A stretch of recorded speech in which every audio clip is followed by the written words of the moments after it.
August 19th, 1942, 6 in the morning, somewhere in the California desert. The sound is the rumble of tank engines, hundreds of them, echoing across the flat expanse of sand and scrub. Major General George S. Patton, Jr. stands on the turret of his command tank, binoculars pressed to his eyes, watching columns of M3 Grant tanks maneuver through the morning heat. He is observing Desert Training Center exercises, preparing American armored forces for combat in North Africa. His uniform is immaculate despite the dust. His ivory-handled revolvers gleam at his waist, and his face, weathered and hard, shows the intense focus of a man who lives for war and has not yet had his chance to fight in this one. An aide climbs up to the turret, saluting sharply. "General, sir, priority message from Washington." Patton does not lower his binoculars. "It can wait. I'm watching how 2nd Battalion handles that ridgeline, and they're making a goddamn mess of it." The aide hesitates. "Sir, it's about the Canadian operation at Dieppe. The raid has begun." Now, Patton lowers his binoculars. He turns to the aide, and there's something in his eyes, a hunger, an intensity that makes the younger man take a step back. "When?" Patton demands. "Approximately 2 hours ago, sir. Initial reports are coming through now." Patton drops from the turret with surprising agility for a 56-year-old man. "Get me to headquarters, now, and get me every scrap of intelligence they're sending through. I want to know everything, every goddamn thing." Because Patton knows what this means. The Canadians are hitting Fortress Europe. They are testing the German defenses. They are conducting the kind of bold, aggressive operation that Patton himself dreams of leading. And whatever happens at Dieppe, whether success or failure, will shape how America fights this war. As Patton's jeep races across the desert toward headquarters, he does not know that the Canadians are already dying on the beaches of Dieppe. He does not know that the operation is going catastrophically wrong, that tanks are stuck on the shingle, that men are being cut down by machine gun fire, that the raid will become one of the worst disasters in Canadian military history. What Patton learns when he arrives at headquarters changes his understanding of amphibious warfare. And what he says to his staff in response to that intelligence will influence American military doctrine, will shape the planning for future operations, and will reveal both the brilliance and the brutality of one of America's most controversial generals. But to understand what Patton said, you must first understand what he thought was happening at Dieppe, because the story that reached American headquarters on the morning of August 19th was not complete. It was not accurate. And for a brief, shining moment, Patton believed something that would have profound implications for how he viewed the Canadians, the British, and the future of the war. This is not just the story of a military operation. It is the story of how intelligence failures, communication breakdowns, and the fog of war can create false narratives that shape decisions at the highest levels. And it is the story of what one general learned from a battle he never fought in a place he never visited that would help him win victories thousands of miles away. To understand Patton's reaction to Dieppe, you must first understand Patton himself. George Smith. Patton, Jr. is a man of contradictions. He is a California aristocrat who dresses like a cowboy. He is a deeply educated man who cultivates an image of brutal simplicity. He is a military theorist who writes poetry. He is a devout Christian who swears like a demon. And he is, above all else, a man who believes in aggressive action. Patton's military philosophy is straightforward. Attack or always attack. Speed and violence overwhelm the enemy. Hesitation kills. Defense is weakness. And the only unforgivable sin in war is to do nothing. This philosophy is shaped by his experiences in World War I when he commanded tanks in the Meuse-Argonne offensive. He has seen what happens when armies become static, when they dig in and wait. Stalemate, slaughter, years of grinding attrition. Patton is determined that American forces under his command will never fight that way. They will be mobile. They will be fast. They will hit the enemy before the enemy knows they are coming. But in August 1942, Patton has not yet commanded troops in combat in this war. He is training armored divisions in the California desert, preparing them for deployment to North Africa. He is champing at the bit, desperate for action, watching younger generals get their chances while he trains soldiers for battles he will not fight. So when news arrives that the Canadians are raiding Dieppe, Patton's interest is immediate and intense. This is the kind of operation he dreams about, a direct assault on German-held territory, tanks hitting the beach, infantry storming fortified positions, exactly the kind of aggressive action that Patton believes wins wars. Patton arrives at his headquarters building and strides to the operations room. His staff is already gathered around the map table where a large map of the English Channel coast is spread out. Pins mark the location of Dieppe. Radio transcripts and decoded messages are being delivered in a steady stream. Patton's intelligence officer, a careful, methodical colonel named Harrison, begins briefing him. Sir, at approximately 0450 hours local time, Canadian forces began landing at Dieppe and 4 adjacent beaches. The force consists of approximately 5,000 troops, primarily from the 2nd Canadian Infantry Division, supported by Churchill tanks and Royal Navy destroyers. Patton interrupts. What's their objective? Harrison consults his notes. The stated objectives are to seize and hold the port for several hours, destroy port facilities, capture prisoners for intelligence purposes, and test German coastal defenses. Patton nods slowly. Ambitious. Go on. Harrison continues. Initial reports from British sources indicate heavy fighting. German resistance is described as strong. Communications are difficult due to combat conditions. Patton leans over the map, studying the layout of Dieppe. The town is in a natural amphitheater, surrounded by cliffs. The beach is narrow, backed by a seawall. The Germans have had 2 years to fortify it. To Patton's trained eye, it looks like a death trap. Who's commanding? Patton asks. Harrison checks another sheet. Major General John Hamilton Roberts, commanding 2nd Canadian Infantry Division. Overall command is British, under Combined Operations Headquarters. Patton grunts. He has opinions about British command structures, most of them unfavorable. He believes the British are too cautious, too methodical, too wedded to careful planning at the expense of aggressive action. But he says nothing yet. He is waiting for the operational reports. Over the next 90 minutes, as the sun climbs higher over the California desert and the temperature soars toward 100 degrees, Patton and his staff monitor incoming reports from Dieppe. And here is where the story takes its crucial turn. Because the early intelligence reaching American headquarters is fragmentary, delayed, and fundamentally misleading. The first substantial report arrives at approximately 0730 California time, which is 3:30 in the afternoon at Dieppe. The report, transmitted via British channels and decoded by American signals intelligence, states that Canadian forces have penetrated German defenses and are engaging enemy forces in the town of Dieppe. This is technically true. Some Canadian soldiers, specifically men from the Essex Scottish Regiment and the Royal Hamilton Light Infantry, have indeed penetrated into the town. But what the report does not say is that these men are isolated, unsupported, and being systematically destroyed. The report does not say that the main body of Canadian forces is pinned on the beach, unable to advance and unable to retreat. It does not say that the tanks are immobilized, stuck on the shingle, or destroyed by German guns. What the report says, in the dry language of military intelligence, is that Canadian forces have achieved penetration of enemy defenses.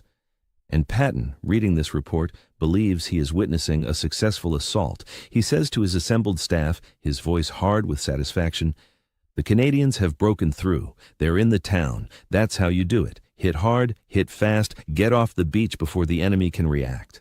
His staff, who have been trained by Patton and share his aggressive philosophy, nod in agreement.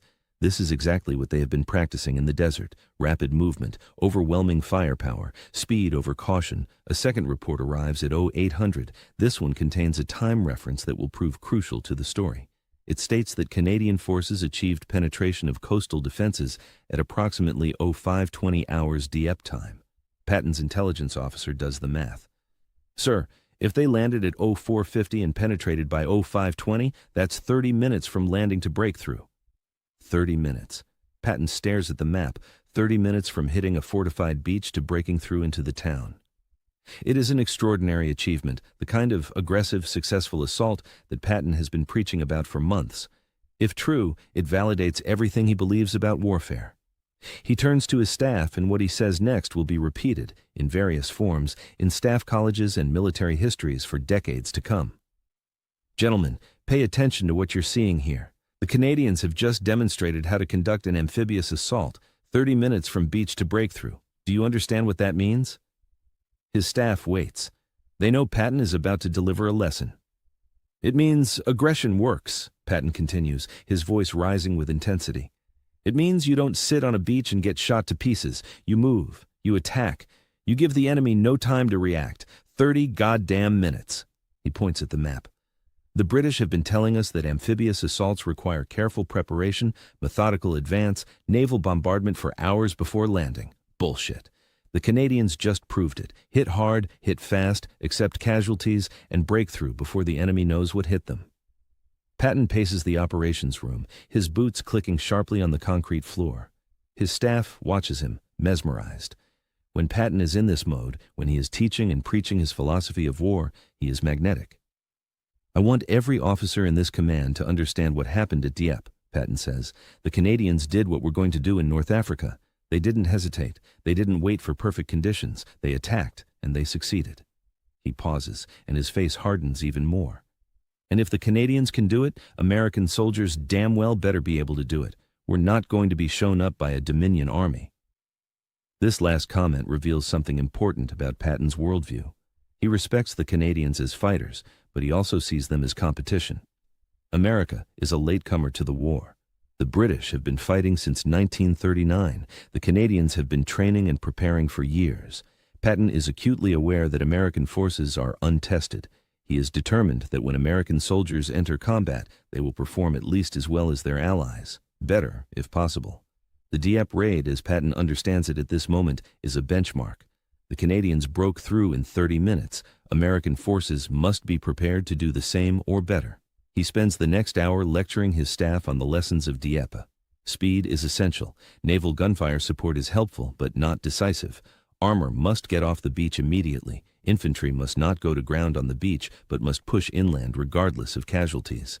Every element of his philosophy is reinforced by what he believes happened at Dieppe. But then, at approximately 09:30 California time, a new series of reports begins arriving, and the story changes completely. The new reports are more detailed and more accurate. They paint a very different picture. Canadian forces are not advancing through Dieppe. They are trapped on the beaches. The tanks are immobilized. Casualties are catastrophic. The Royal Navy is preparing to evacuate survivors. The raid is a disaster. Patton reads these reports in silence. His staff watches him nervously. They know their general's temper. They know how he reacts to bad news. But Patton does not explode. He does not rage. He simply reads each report carefully, his face unreadable. Finally, he looks up. "They're pulling out," he says flatly. "It failed." Harrison, the intelligence officer, clears his throat. "Sir, it appears the initial reports were overly optimistic. Canadian forces did penetrate into the town, but only in small numbers. The majority of the force remained pinned on the beaches." "The withdrawal is underway now." Patton sets down the reports. "How many got into the town?" Harrison checks his notes. "Unclear, sir. Estimates suggest perhaps 200 to 300 men from 2 regiments. Most were killed or captured." Patton's jaw tightens. "And the penetration time, the 30 minutes? Harrison looks uncomfortable. "Sir, that appears to have been based on preliminary reports. Some Canadian elements may have reached the outskirts of the town in approximately 30 minutes, but they did not achieve a breakthrough. They were isolated and eventually overrun or forced to withdraw." Patton stands very still. His staff knows this stillness. It is more dangerous than his shouting. When Patton is quiet, he is thinking. And when Patton thinks, things change. "Get me complete casualty figures as soon as they're available," Patton says quietly. "Get me a full after-action report when the British compile it, and get me the German side of this as soon as intelligence can extract it from signals traffic." He dismisses his staff except for his chief of staff and his intelligence officer. The 3 men remain in the operations room, staring at the map of Dieppe. Patton speaks first. "I told you they broke through in 30 minutes, he says.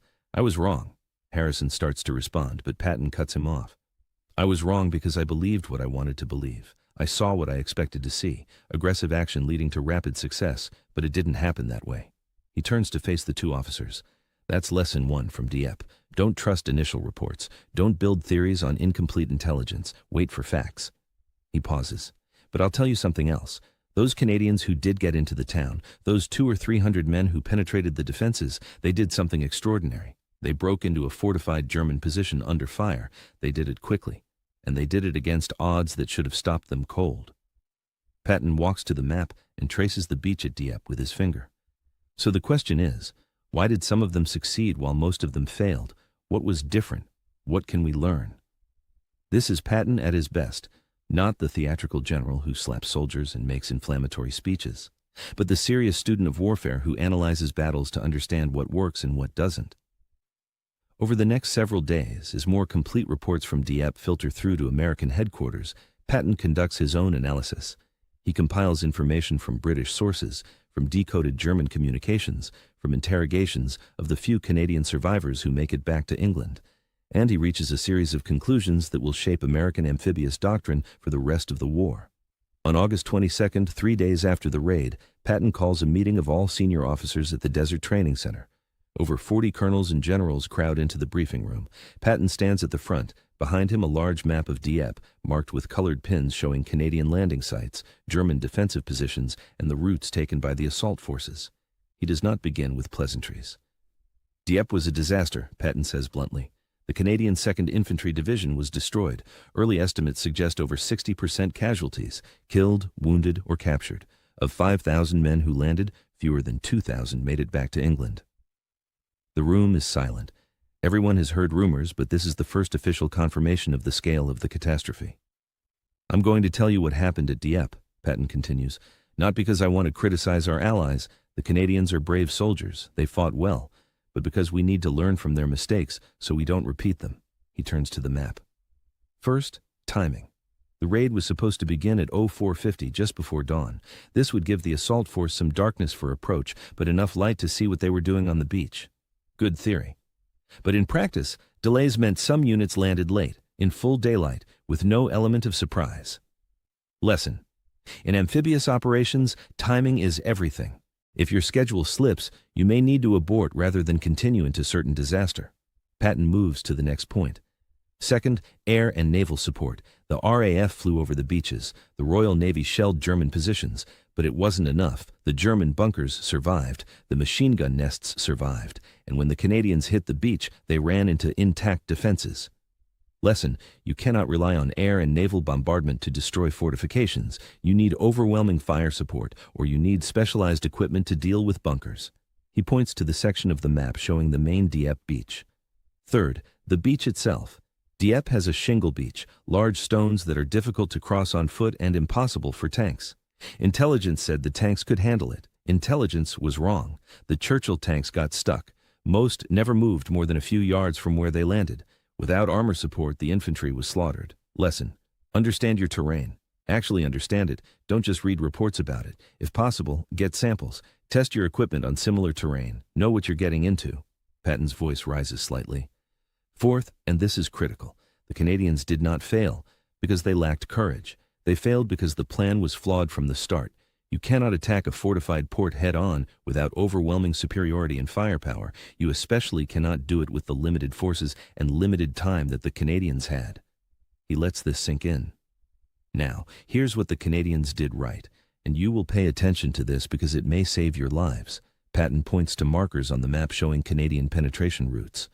Several small groups of Canadian infantry did break through into the town. They did it by moving fast, by not stopping on the beach, by accepting casualties and pushing forward through gaps in the defenses. Some of these men fought in Dieppe for hours before being killed or captured. They proved that aggressive action, even against heavy odds, can achieve penetration.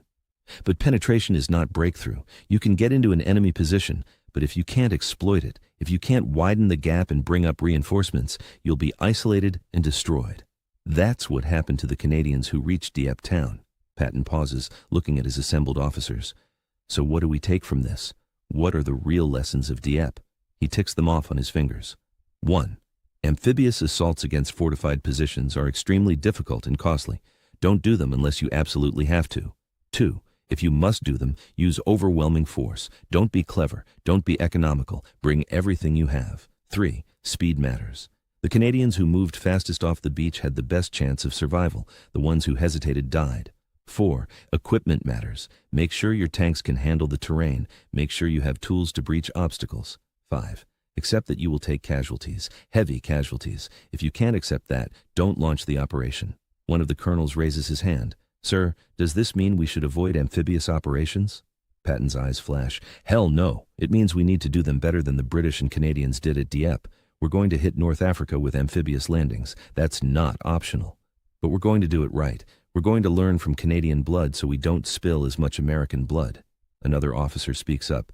Sir, what about the 30-minute breakthrough you mentioned earlier? Patton does not flinch. I was wrong.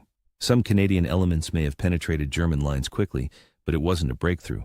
It was small groups of brave men getting into positions they couldn't hold.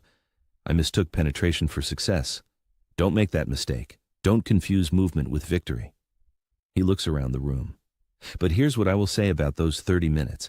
In the absolute chaos of Dieppe, under withering fire, some Canadians covered that beach in under 30 minutes and got into the town. They did that. And if they can do it, you can do it. Not by magic, not by luck, but by training, by aggression, by refusing to quit even when everything is going to hell. This is the core of what Patton takes from Dieppe. Not that aggressive tactics failed, but that they were incompletely executed. In his mind, the Canadian failure proves that half measures don't work. You cannot conduct a raid with limited forces and limited time against a fortified position and expect success, but you can conduct a full-scale assault with massive force and unlimited aggression and breakthrough. The difference is commitment. Patton spends the next hour going through tactical details with his officers: beach organization, movement techniques, fire and maneuver, how to keep moving under fire, how to identify and suppress enemy positions. Every lesson is drawn from the Dieppe reports, filtered through Patton's philosophy of aggressive action. Finally, he concludes the briefing. Gentlemen, the Canadians paid a terrible price at Dieppe, over 3,000 casualties in 9 hours. We owe it to them to learn from what they did. The brave men who died on that beach deserve to have their sacrifice mean something, and it will mean something if we use their lessons to win our battles. He pauses. One more thing. I want every man in this command to understand that the Canadians who fought at Dieppe were not defeated because they were cowards or because they were incompetent. They were defeated because they were given an impossible mission with inadequate resources.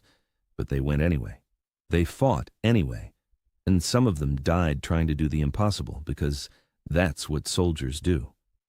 Patton's voice softens slightly, as much as Patton's voice ever softens. When we go into combat, when we hit those beaches in North Africa, remember Dieppe. Remember what happens when planning fails. Remember what happens when intelligence is wrong. Remember what happens when you don't have enough force for the mission, and then make goddamn sure we don't repeat those mistakes. He straightens. Dismissed. The officers file out, talking quietly among themselves.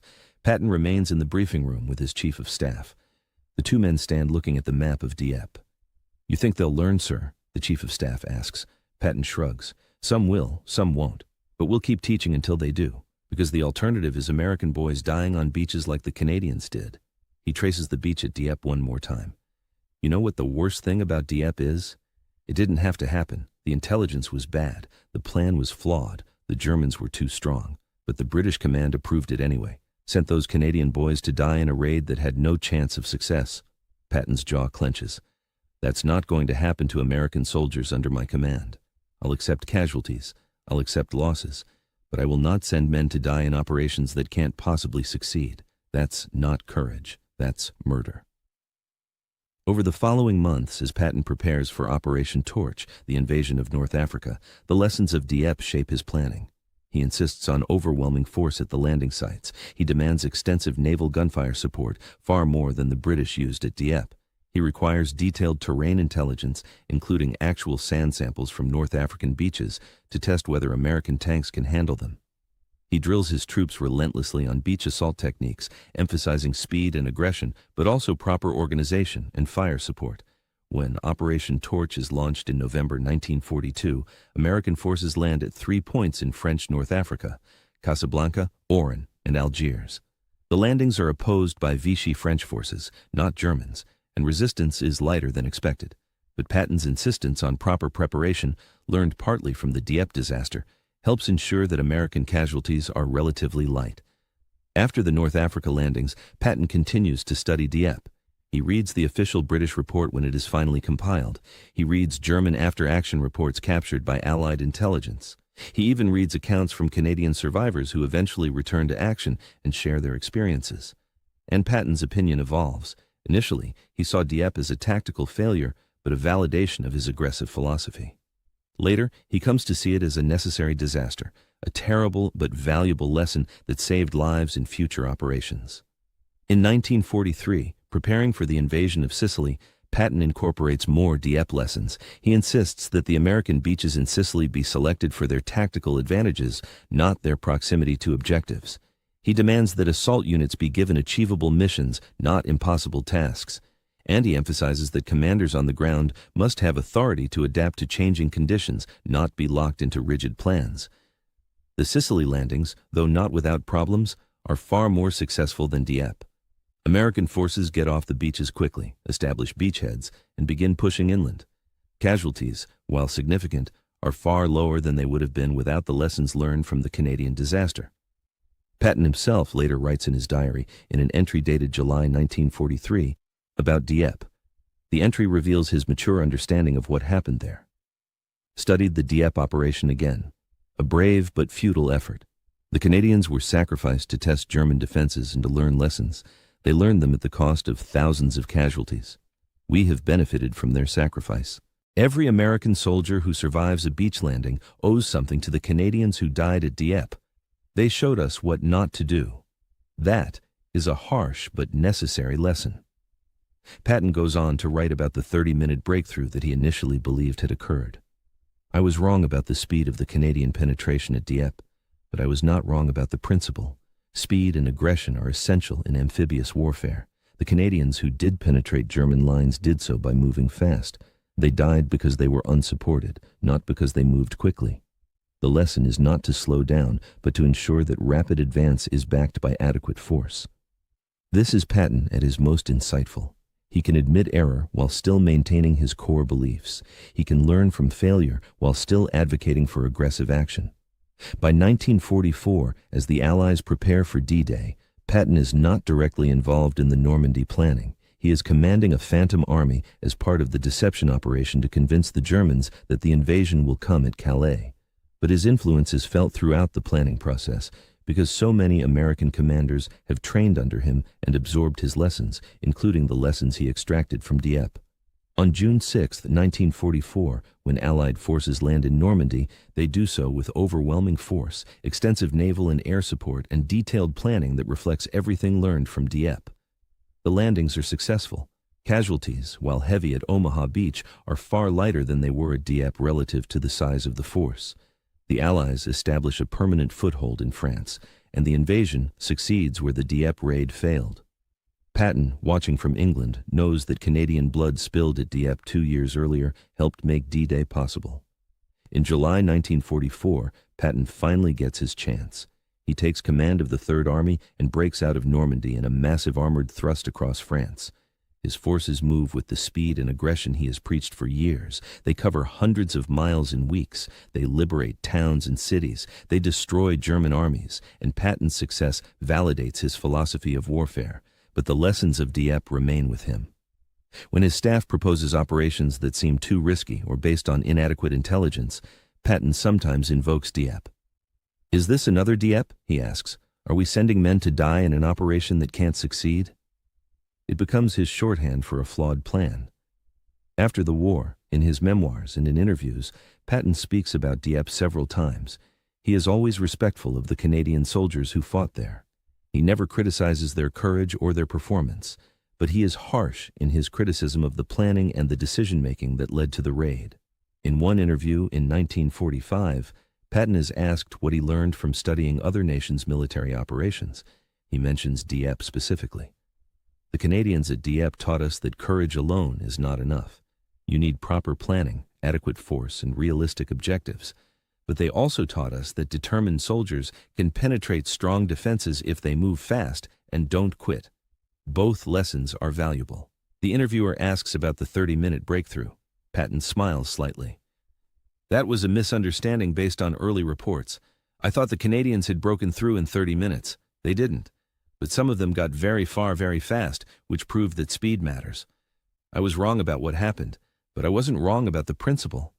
This ability to separate tactical details from strategic principles is characteristic of Patton's military thinking. He can be wrong about facts while remaining right about concepts. The full story of what Patton told his staff about Dieppe is more complex than the simple version that sometimes appears in military histories. The popular version says that Patton praised the Canadian breakthrough and used it as an example of aggressive tactics. That version is partly true but incomplete. The reality is that Patton initially misunderstood what happened at Dieppe, then corrected his understanding, then extracted lessons that were both tactical and philosophical. What Patton actually told his staff evolved over time. On August 19th, based on fragmentary reports, he told them that the Canadians had broken through in 30 minutes and that this proved aggressive action works.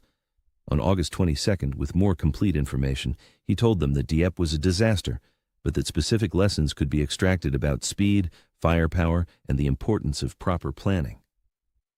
Over the following months and years, he told them repeatedly that Dieppe represented both a warning and an inspiration. A warning against poorly planned operations. An inspiration because individual Canadian soldiers had shown what determination and aggression could accomplish even in the worst circumstances. But perhaps the most important thing Patton told his staff about Dieppe was something he said in a private conversation with his chief of staff in late August 1942.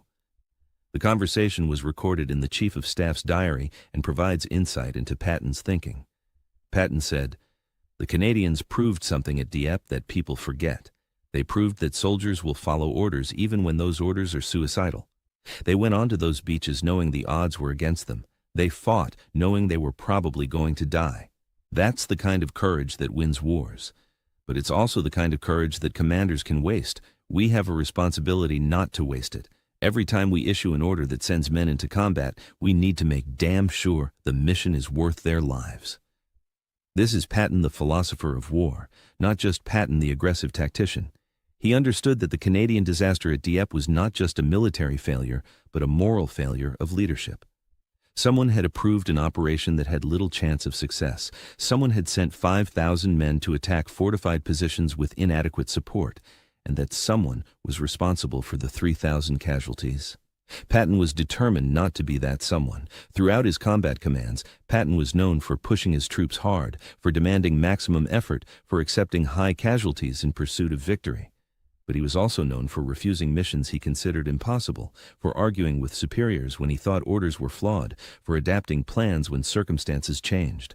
This combination of aggression and pragmatism, of boldness and calculation, was shaped partly by his study of Dieppe. He learned that you could be aggressive without being stupid, that you could demand courage from your soldiers without wasting their lives, that speed and violence were essential but not sufficient. You also needed intelligence, planning, adequate resources, and realistic objectives. These lessons, extracted from the blood-soaked beaches of Dieppe, influenced how Patton commanded for the rest of the war. They influenced his decisions in North Africa, in Sicily, in France, and in Germany. They saved lives. American lives that might have been lost if Patton had stuck to his initial, simpler philosophy of pure aggression, without the nuance he gained from studying the Canadian disaster. In this sense, the Canadians who died at Dieppe made a contribution to Allied victory that went beyond the immediate tactical lessons about beach defenses and amphibious warfare. They taught one of America's most influential generals that there were limits to what aggression alone could accomplish. They taught him that soldiers, no matter how brave, need proper support and realistic missions. They taught him that commanders have a moral responsibility not to waste lives, and Patton, to his credit, learned those lessons and applied them. When Patton died in December 1945, shortly after the end of the war, his papers included extensive notes on various battles and operations. Among them was a file on Dieppe. In that file was a handwritten note, undated, that said simply, "Remember the Canadians. They paid the price for our education. Honor their sacrifice by not repeating their mistakes." This, ultimately, is what Patton told his staff about Dieppe, not in a single conversation or briefing, but in dozens of interactions over 3 years of war. He told them that the Canadians at Dieppe were brave soldiers who deserved respect, that their operation failed not because of their failings, but because of flawed planning. That specific tactical lessons could be extracted from the disaster, and that American forces had a moral obligation to learn from Canadian casualties so that those deaths would not be meaningless. It is a more complex and more honest legacy than the simple story of Patton praising a 30-minute breakthrough, but it is also more valuable. Because the real lesson of Dieppe, as understood by Patton and taught to his soldiers, was not about speed or aggression in isolation. It was about the complete package of military effectiveness, planning, intelligence, resources, leadership, and yes, aggressive execution, all of these elements working together. When they work together, as they did in many of Patton's operations, you get victory. When they don't, as at Dieppe, you get disaster. And the difference between victory and disaster, as Patton told his staff again and again, is not courage. Courage is constant. The difference is leadership. Leaders who ensure that courageous soldiers are given missions they can accomplish, support they can rely on, and objectives worth their sacrifice. That is what Patton learned from Dieppe. And that is what he told his staff, in words and actions, for the rest of the war. The Canadians at Dieppe failed to break through in 30 minutes, but they succeeded in teaching one of history's great commanders' lessons that would help win the war. And in the end, that may be the most important breakthrough of all.